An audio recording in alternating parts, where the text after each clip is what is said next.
Assalamu alaikum, Mehwesh. Walaikum Assalam. Finally, somebody answered because I was thinking nobody is there. No. How can we leave you alone? Indeed. Company, people are joining in. I think let's give them about another 1 minute or so. And then maybe in about 1 or 2 minutes, you can start off. Sure. So typically we have about 40-50 people joining in online. And I'm sure we have the number because this is slightly bit earlier in the day than what we have been doing previously, but there were more than 3 requests for Saturday and Friday. So the timings are such that after your presentation, typically we have only 1 presentation in a day, but after your presentation, we're going to do 2 more from Sajid as well. So I think we have 14-15 participants already. So maybe in a minute or so we can start. Now things.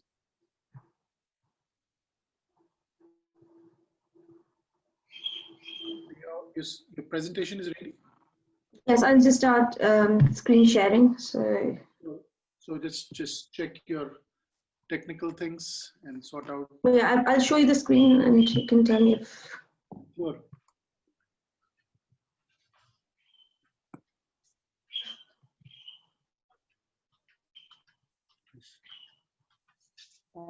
Yeah, we can see your screen. Can you see my presentation now? Yeah, I can see your presentation. Okay. We are on slide 18, so maybe you can. All right. Yeah, great.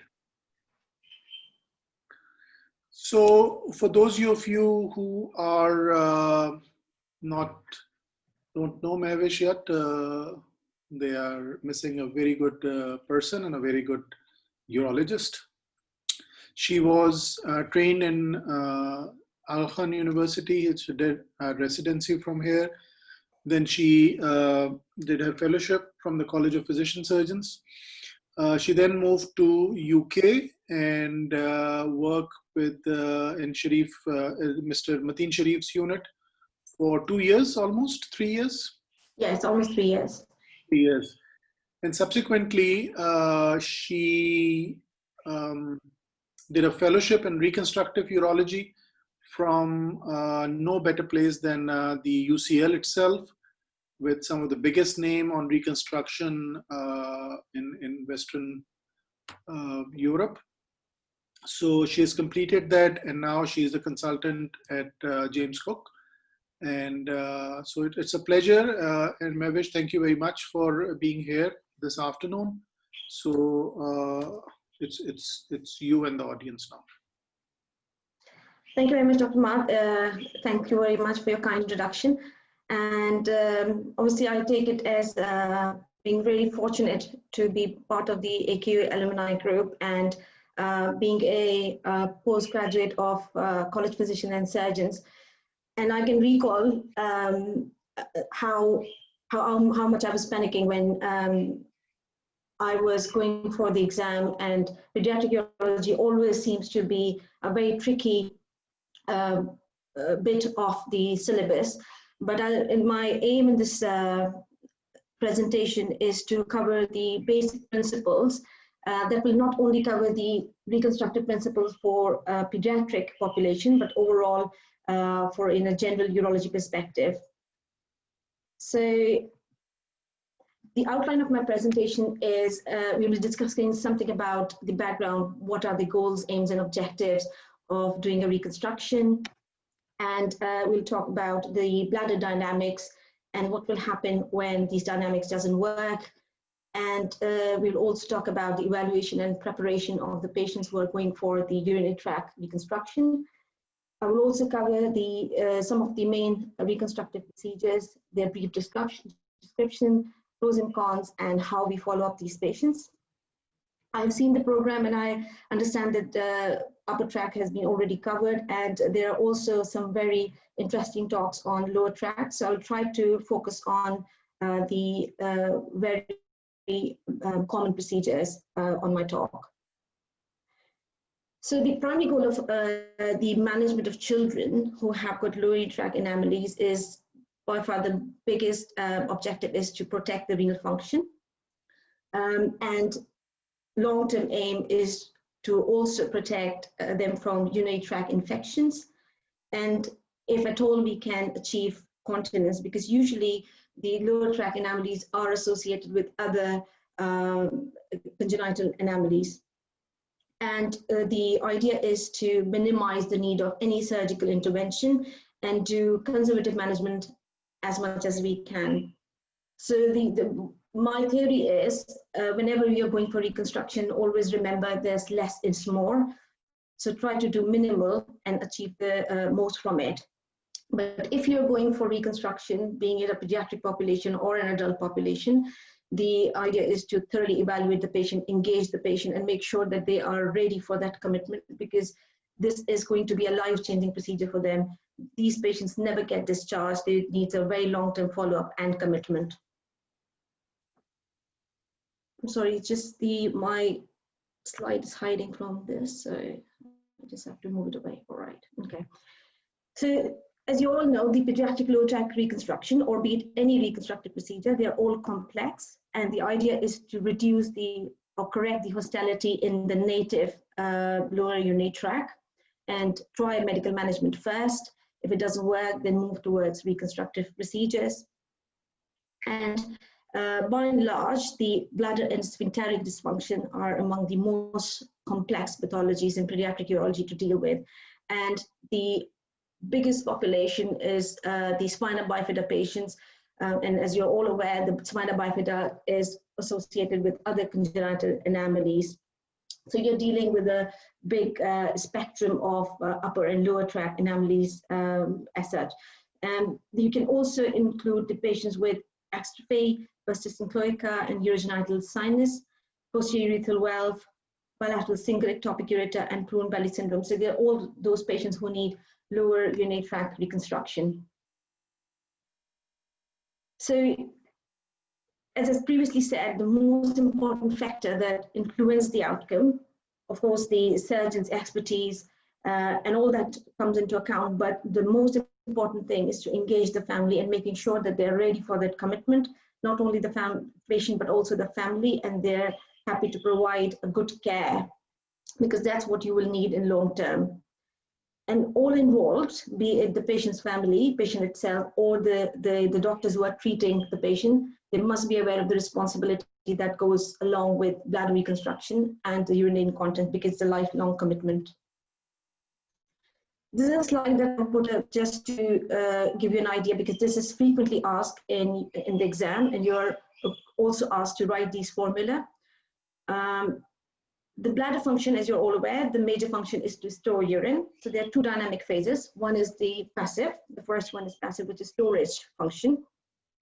And the bladder needs to be compliant to store urine.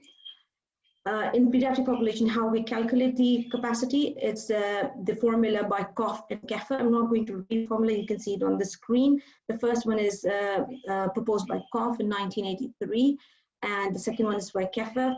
So might be asked in exam to write it down, even in the viva.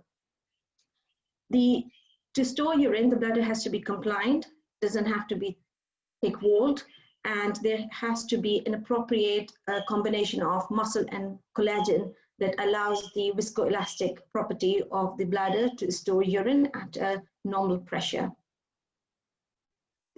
The second phase, which is a voiding phase, that requires the bladder to contract after the descent of the bladder necks, and the reflexive opening of the bladder neck and sequential relaxing of the external urinary sphincter allow for low pressure balance voiding and complete bladder emptying. So this is how the normal bladder works. So there is storage and there's a voiding phase. And you can see it here. So the bladder fills up, and there should be no contraction, and there should be a compliant bladder, and the sphincter should not contract during the filling phase. It should stay closed. So you can see it's contracted, but it shouldn't be opened until the first sensation and the second sensation is pass, and there is a normal desire to pass urine. And you can see this is a maturation phase where the detrusor contracts and the pelvic floor relaxes, and that's how the maturation happens. So the urinary tract dysfunction overall, it's important for all the patients, but especially for the pediatric population, that whenever you're assessing them for a lower urinary tract reconstruction, it's your responsibility to assess the upper tract as well, because it might be associated with upper tract anomalies, be it hydronephrosis or a duplication of the ureter or other things that need to be addressed. So you have to keep all of those things in account when you're preparing the patient. In terms of the bladder dysfunction, it is a composite of physiological abnormalities, and it is helpful to assess each component of passive and active voiding. And it's also important to assess them for a loss of renal function. So you have to know what is the baseline renal function and aim to protect and restore that function. In terms of the patient evaluation, in pediatric population, we generally do an ultrasound to assess for any hydronephrosis, look at the cortical thickness, and it's important to do a radionuclide scan to see the split function as well as the drainage of the upper tract whenever you're dealing with the lower tract as well. In terms of urodynamics, in my practice, I always do video urodynamics for pediatric population as well as for the neuropaths and further other indications. But for lower tract reconstruction in pediatrics, we must aim to do video urodynamics, looking at the filling and the voiding phase and getting a bigger picture of the bladder neck and the emptying in a voiding film. There's a discussion about what is the role of the urethral pressure profile electromyography. As you all know, the urethral pressure profile basically look at the sphincter, and it's one of the useful things, especially if you're dealing with detrusor sphincter dyssynergia. But in pediatric population, it's really tricky because the urethral length is small. So, and if any one of you who has done UPP might know that the puller handle does not have enough length. If you're dealing with the pediatric population, it will be difficult to handle it and do the UPP. Electromyography, on the other hand, it is done mostly for academic and research purposes, where you can try or either surface electrode or the actual needle electrode to look at the muscle function. But in practical terms, both of these things are not done, even in the bigger units like Evelina in London. So I'm not sure if the screen is all clear, but I can show you here. This is one of the urodynamics picture, which the trace you can see there are important tracing that you need to identify, and you might have the exam to read these traces. So this is the vesical pressure. So it's easy to remember, blue bladder. So the blue lines are going for bladder. And you can see essentially in a normal urodynamics pattern, it should not go high. It should stay as a baseline. These are the detrusor pressure. And this is the abdominal pressure, which is basically taken from the rectum. So it's the rectal pressure. So R for rectum, red line, B for bladder, this is blue line. And when you subtract the two, you get the detrusor pressure. So you can see it's a high pressure during voiding. So this is filling here. And as soon as it starts filling, rather than a compliant bladder that doesn't react to the filling, it starts reacting, and you can see the bladder pressures going up and down. And this is what you call as detrusor overactivity. Okay. And if you see any leak around, that is called as detrusor overactivity induced leak, or that's the other one you can see, another detrusor overactivity. That's another trace where you can see it was compliant in the beginning, no rising pressure, and then it starts going up. There's a picture you can see of trabeculated bladder, which is poorly compliant, and because of the rise in the pressure, it is giving you some reflux, and that can eventually result in upper tract compromise. So this will give you an overall idea of why we are interested in doing a lower tract reconstruction. We want a compliant, low pressure bladder that can let the bladder fill without compromising the kidneys. Right, so the aim is to have a good capacity bladder, so the patient doesn't have to go to the toilet frequently, having a safe pressure by having a good compliance of the bladder muscles, efficient emptying, no residual, and if we achieve all of this, then maintain continence. Now the idea is to understand that when you're treating these patients, we look at a bigger picture and want to treat them and achieve continence, but in some patients, incontinence is a protective mechanism for the kidneys. So when you're treating the continence, you have to bear in mind that by treating the continence, you're not compromising the kidneys, because if you put a well or a stop at the end, obviously the pressure will rise and there will be back pressure on the kidneys that will affect the renal functions. A little bit of history. I'm not going to read the slide, but you can see the first name, Rizzoni, he proposed the concept of cystoplasty in a canine model, and then Mehwesh later read in the human subject. Cystoplasty, it's a cyst substitution cystoplasty, got introduced from the piece of ileum in 1959, and then there's a CLAM augmentation cystoplasty. And you can see the name of Professor Mundy, and I was fortunate to work with him. He's still working. He's in his late 70s. So this is to give you a fair idea of what is the difference between augmentation and substitution. So this is a normal bladder. If you cut it open in the middle and you patch up some sort of bowel segment on the top, so you're not cutting any sort of bladder muscle here, you're just opening it up and you're patching up a piece of bowel here. So that is augmentation, as the name implies. However, in the second picture, you can see that the trigone is preserved. So it's a subtotal cystectomy, supratrigonal, and you restore the voiding bit here, and then you patch up a piece of bowel. So the CLAM cystoplasty preparation, as we discussed, the role of video urodynamics, and there should be an open and detailed discussion about what it involves, not only what is involved preoperatively and during the surgery, but in a long term. So these patients are more or less always dependent on intermittent self-catheterization. So that is a big commitment. If it's a small kid, obviously the parents have to commit to it, and you have to make sure that the children is involved as well, because they have to do self-catheterization lifelong. We also have to talk about delayed effect, the failure rate. I would probably say in practical terms, usually the failure rate is around the same, but can be a bit higher.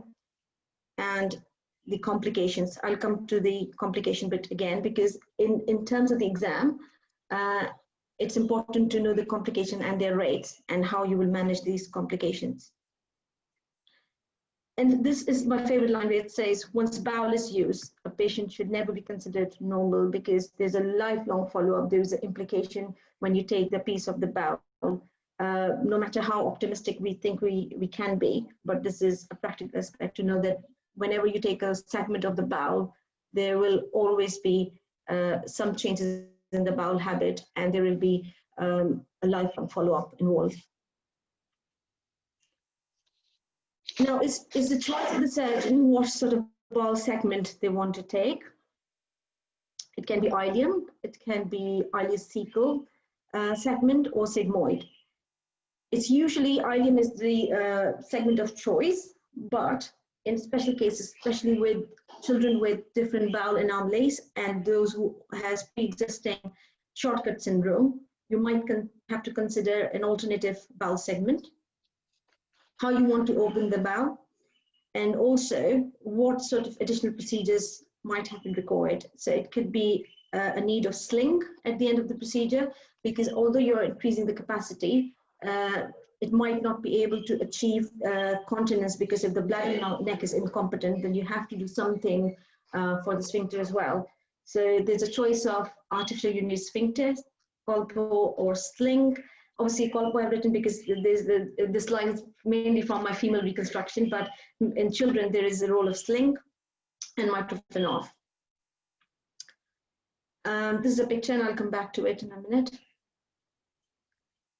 In terms of the bowel preparation in my practice, if I'm planning to do using ileal segment, then I would do any significant bowel prep. It will be just a clear, normal diet up until 48 hours, and then sort of clear diet, but they do not get any rectal enemas or any laxatives.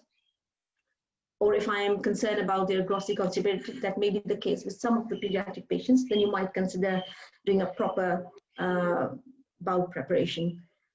Antibiotic-wise, you have to have a clear urine sample. Some of the patients, it's difficult to get a clear urine because there may be some mixed growth, considering their infected system. So you have to look at your hospital guidelines in terms of the choice of antibiotic, but you have to get something that covers the urinary tract and something that gives a cover for the bowel. So I usually use a penicillin, metronidazole, in terms of antibiotic. Death stocking and prophylactic heparin, and you have to have some blood at hand. In terms of the position, they will be supine. I keep the legs in lower tables, although it stays down when I'm on the abdomen. Position is usually midline. In pediatric population, it can vary. These are some more details about what retracts and things I use, but obviously this is beyond the spectrum of this presentation. So these are the important bits. When you're opening the bladder, as a trainee, it's important to identify the trigone and where the uretary orifices are. Even if you're doing a CLAM cystoplasty, it is important to identify the ureter, and if you have any doubt or any concern around the ureteric orifice being too close to your incision margin, then it's best to put a ureteric catheters in when you are doing the repair. And once you're done, you can either take it out or you can leave it in and take it out later on. But in the beginning, when you start as a new consultant or you are a senior trainee, I would probably recommend, if you have any concern, catheterize the ureteric orifices. So people do measure the bowel segment, or some people eyeball. I would always measure it.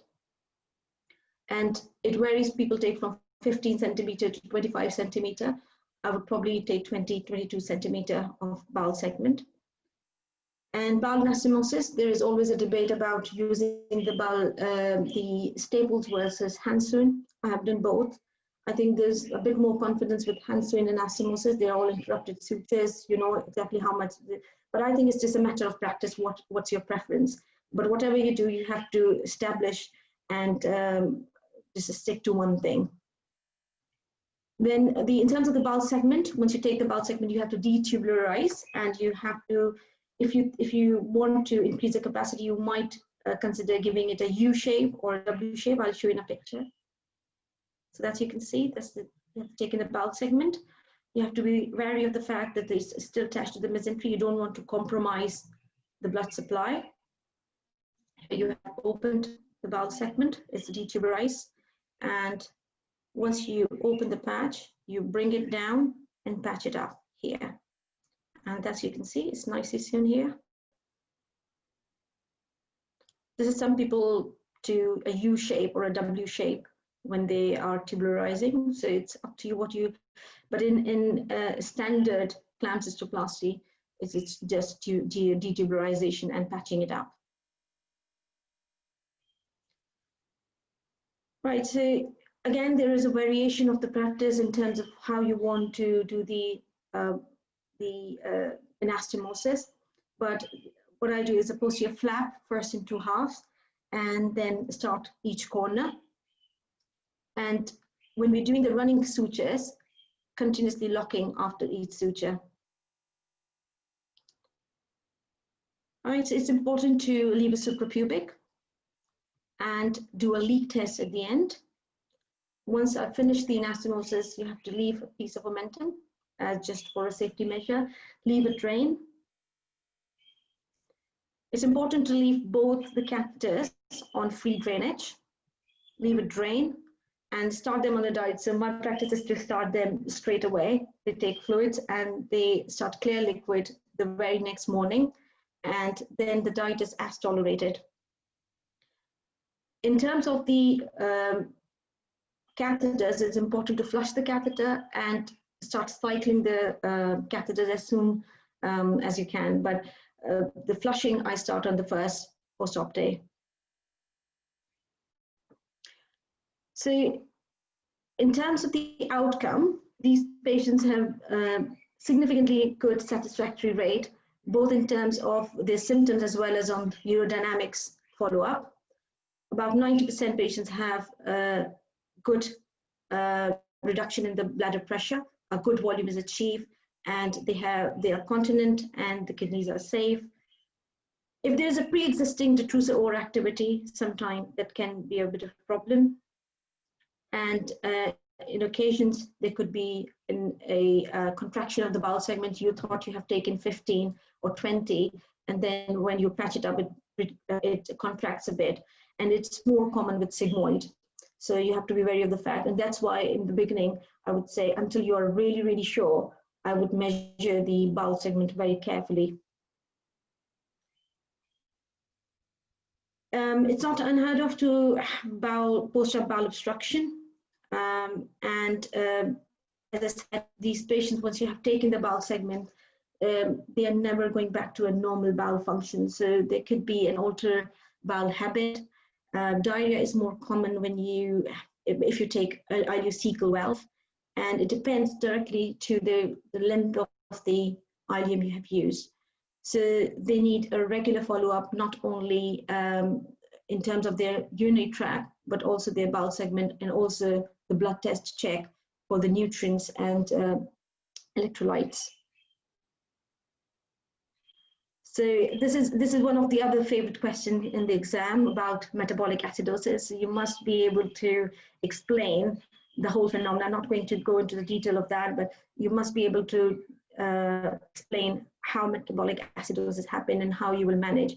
And it's important when you follow up these patients to check their chloride, bicarbonate, folate, vitamin D, and check their full blood count and renal functions. And the practice again varies, but most of these patients do need bicarbonate replacement. They all produce lots of mucus, and that's why I told you about the intermittent self-catheterization. So it's not only emptying of the bladder, but also getting rid of the mucus, because more the mucus production, more likely they will make stones, more likely they will not empty their bladder, and risk of infection. So it's important to establish that they are doing self-catheterization and they're getting rid of the mucus. They will continue to have bacteriuria, so I do not check their urine unless they are symptomatic.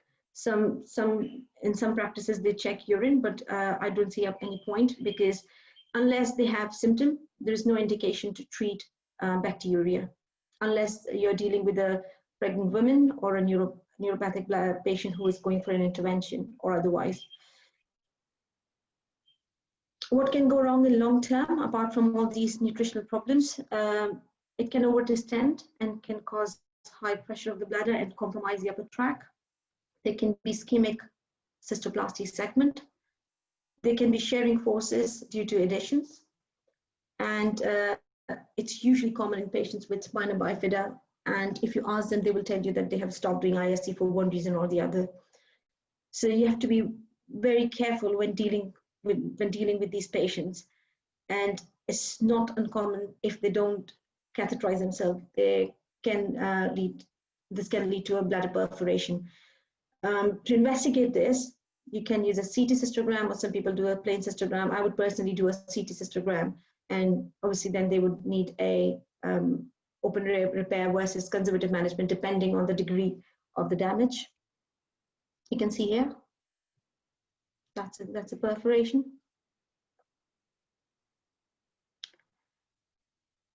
There's a bit of discussion about the probability of cancer and the bowel segment. So it's not very common. It was mostly described in sigmoid segment if used for CLAM, and there was 3.5% risk. Then that can be reported up to 19%, and that was mainly adenocarcinoma.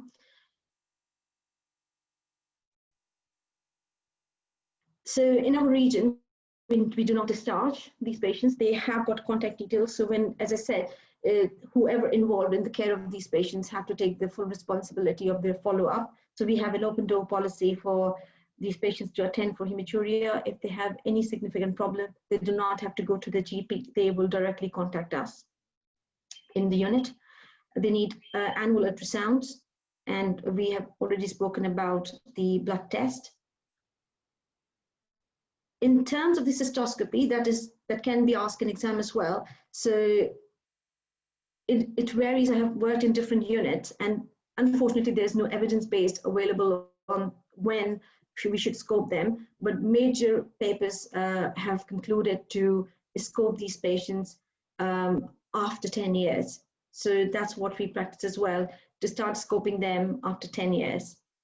Because in the early years, there is no concern about tumor growth unless the patient has any specific symptoms that you are concerned about.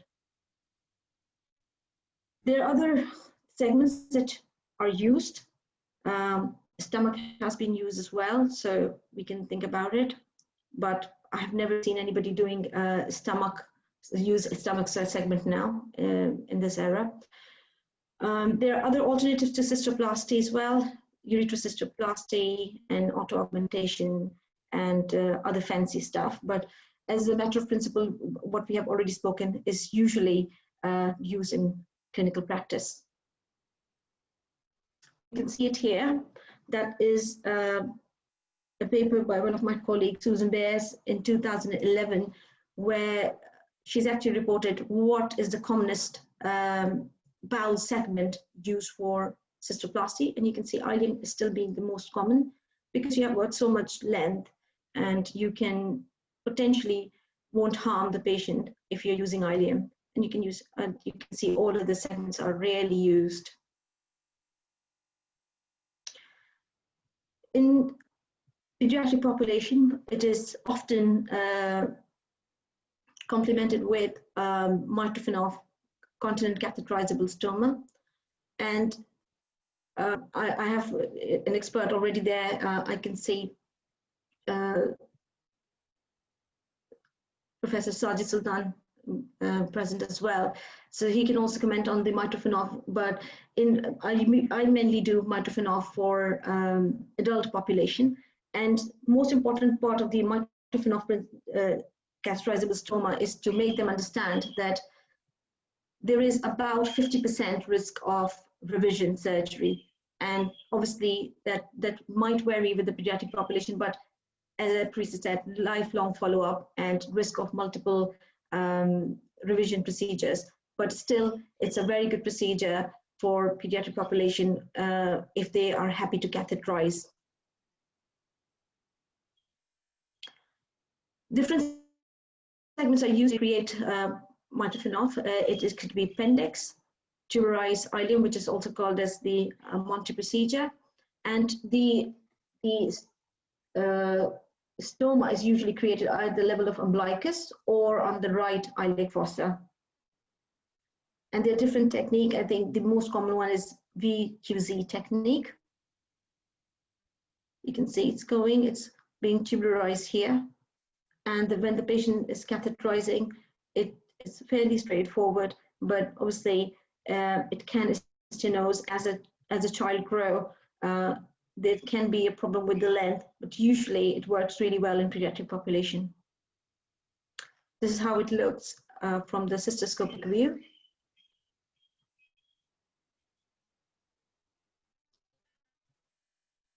So this is the result of the catheterisable stoma, and there were 67 patients being followed up for 75 months, and there is a variable population, as you can see. And that is a problem with all these studies, that they have such a diverse population that you cannot generalize any result.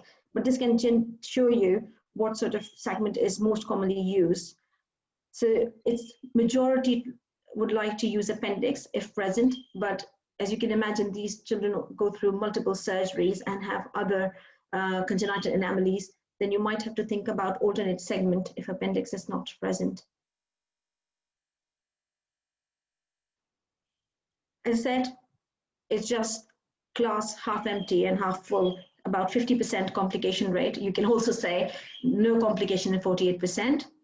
Stenosis is the most common. A little bit of incontinence. They may need skin level revisions, and sometimes it just needs to be closed down, and we have to look at other alternatives like doing a conduit for them.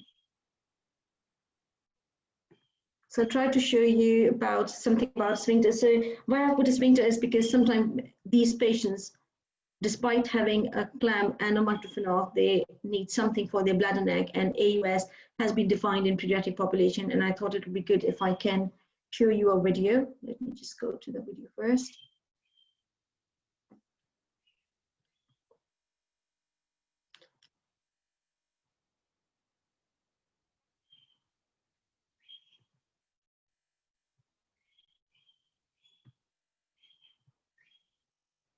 So you can see there are 3 components.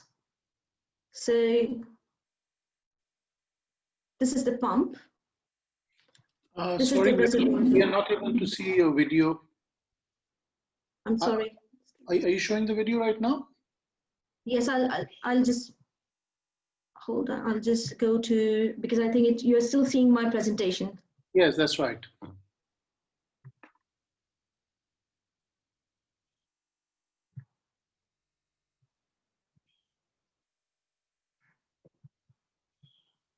Can you see it now?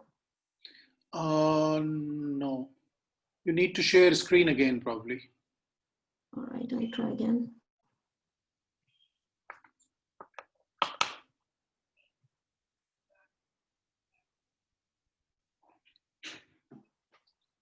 So if it is on your desktop, you can run it directly rather than through the presentation. Yes, I think we're getting there.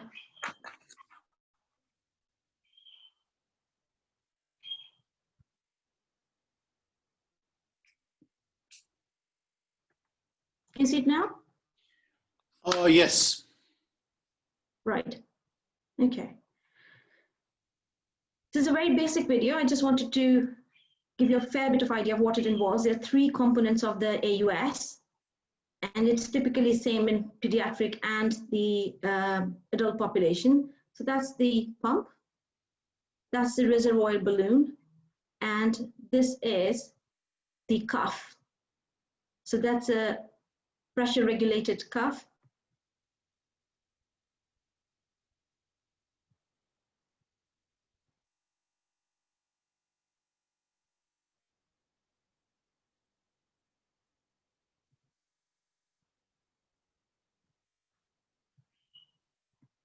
All right, I'm back to my presentation.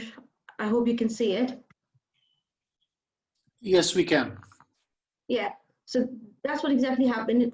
So again, the commitment here, and so if the child is not able to do it, then the parents must be able to help the kid to do it. So that's a pump, that's the inflatable cuff, and there's a balloon I've just shown in the picture. And the mechanism of this is the pump is pressed, the water moves out, goes into the balloon reservoir, the cuff opens up, the children pee, and then the water comes back from this balloon around the cuff, and the cycle goes on. So every time the patient has to void, they have to press the pump. This is an interesting study that is from 1996. So when I try to look at the pediatric use of AUS, there are not a lot of studies available, but this is I think it's a big data of 107 patients, and the success rate is about 50%. And it's mainly because of the malfunction of the device. There are research and some revisions involved, but overall 50 to 60% patients found benefit of AUS. So I'm coming to the end of my presentation, and I would just like to highlight the points that I mentioned in my presentation. So thorough evaluation of this patient with history, examination, urine, blood, and radiological workup.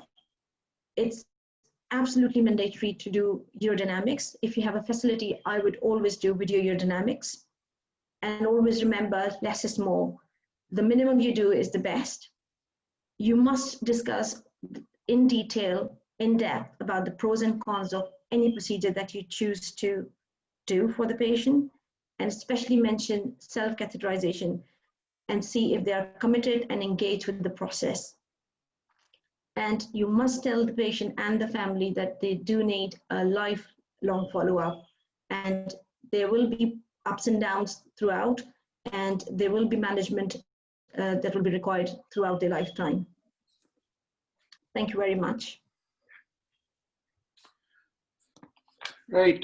Thank you very much, Mehwesh, for a very comprehensive overview in a very quick time. And I think we have about 10-15 minutes for questions. So please type your questions in the chat box. I see one question, and this is coming, and they basically wanted to know about overactive bladder.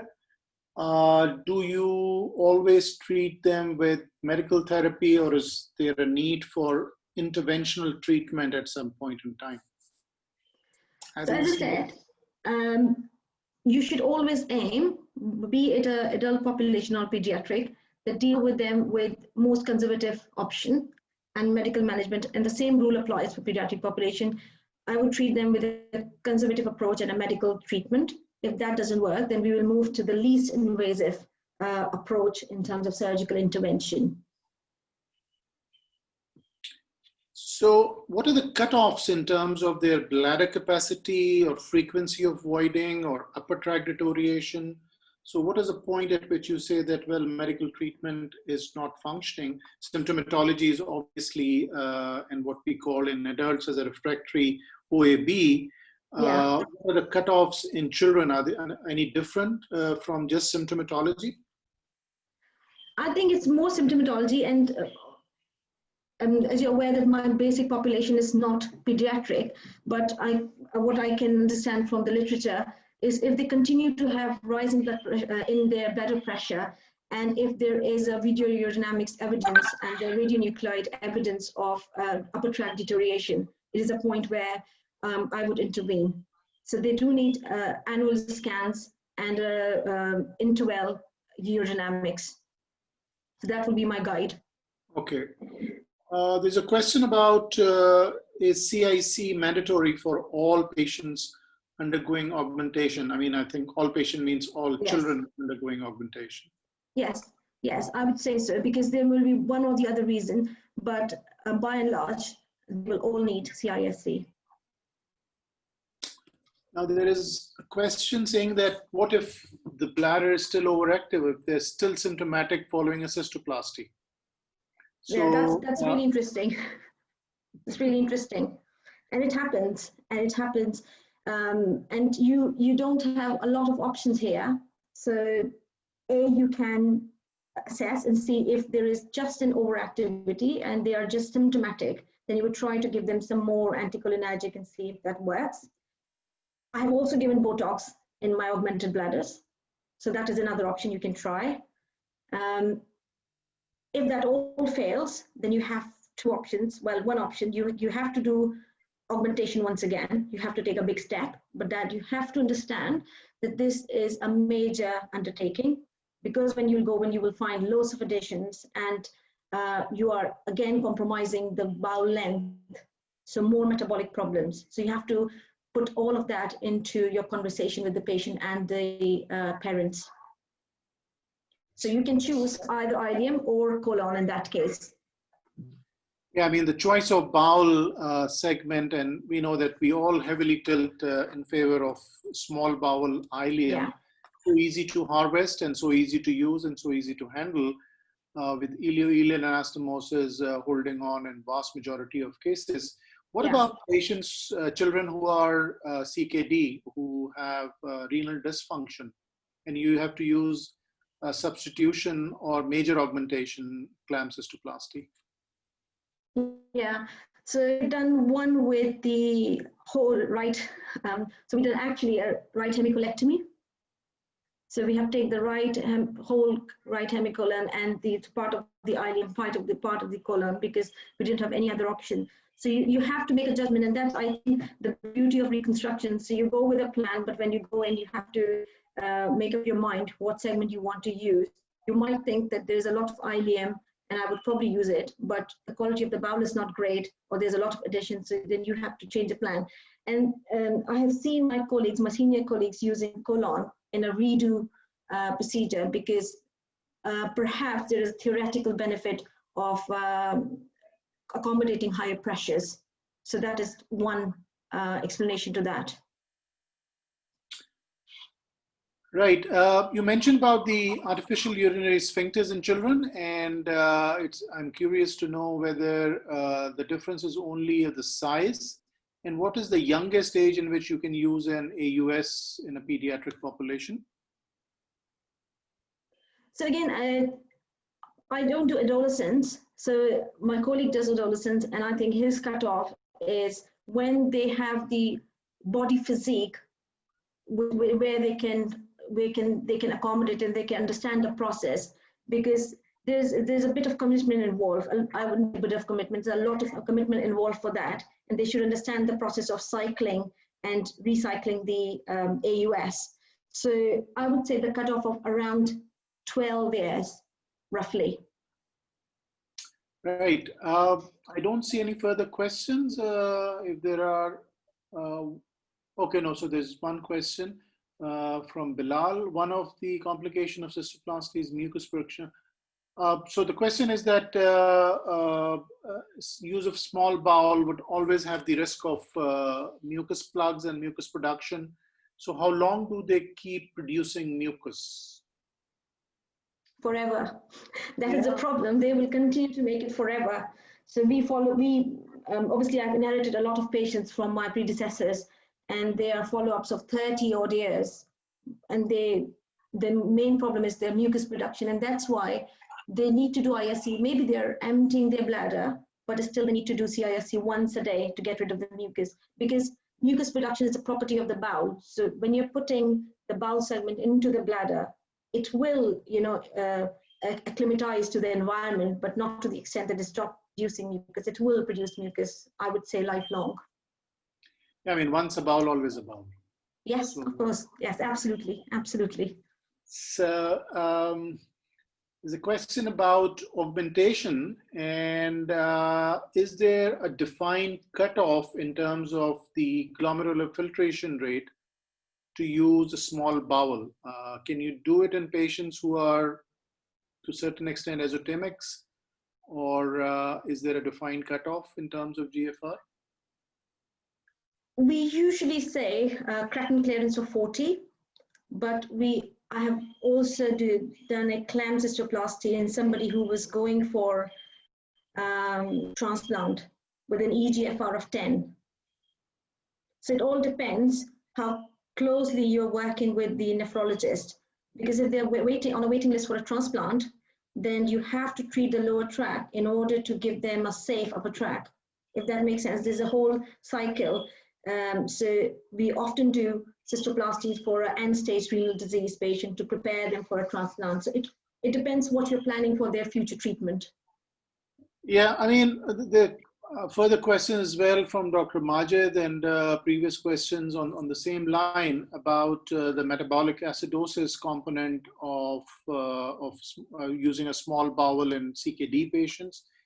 And we know that significant proportion of these children who have had this problem and end up having an ileocystoplasty or some form of augmentation have some renal deterioration, and which at times worsen with recurrent infections and so on. So I know that stomach has been proposed as an option. It's a technically difficult procedure, and I am not aware, and as you also said, that at UCL, nobody uses stomach, because that's an ideal option, theoretically at least.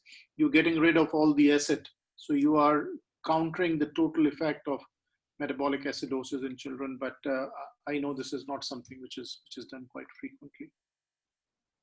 So one question is about best diversion in pre-renal transplantation. So as Dr. Hamar said, we always look at ileum, and we tend to give our pediatric patients a continent mechanism. So when you're talking about diversion, it has to be a continent diversion, and depends on your further patient parameters and the bladder pressures, what sort of augmentation you're looking at. So it can be a substitution versus CLAM, but in general, we look for a CLAM cystoplasty with a choice of ileum as a bowel segment to patch up. Right, Mehwesh, thank you very much for your very eloquent presentation and addressing all these very difficult questions. I understand that your predominant area is not pediatrics, but thank you very much for being here, and we hope to engage you at some other point. So have a good day. Thank you very much. It's my pleasure. And I just want to say best of luck to all the candidates, and I'm sure they will do great. Great. So, dear audience, we have had a wonderful presentation from Mehwesh on reconstruction. We have two further presentations this afternoon. One and both by Professor Sajid Sultan, you know, one of the senior most pediatric urologists in the country. And he's going to address the UPJ obstruction. So we'll take a half-an-hour break, and we will meet again with the same IP address, same Zoom link and the same password at 5 o'clock. So thank you very much for being there. Please take a short break, have a cup of tea, some biscuits, and come back. Good day.